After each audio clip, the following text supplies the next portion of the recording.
Hi, welcome to the module on competitive markets. We're going to talk about today in this module the assumptions we make about competitive markets.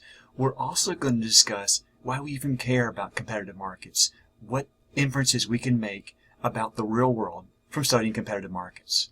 So first, let's talk about competition in general. We assume that competitive firms are price takers.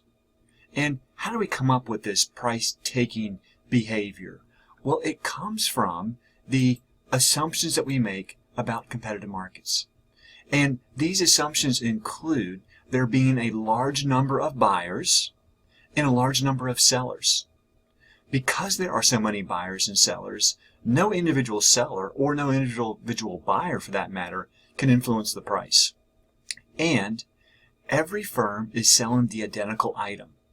So because you're selling the same stuff, and there are a lot of people selling it, no one seller, again, can dictate the price.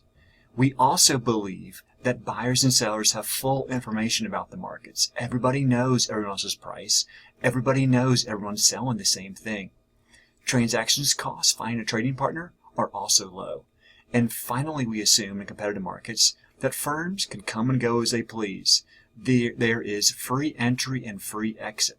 So what are some examples are we talking about here in competitive markets? We're talking about agriculture markets primarily. So corn or grain or cotton or livestock like raising hogs or cattle.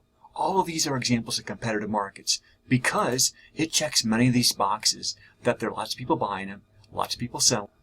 So another point to make here is even if all of the 5 assumptions aren't completely satisfied, you can still have a competitive market. It just doesn't satisfy all the conditions of perfect competition. So many markets in the U.S. are competitive. They may not be perfectly competitive.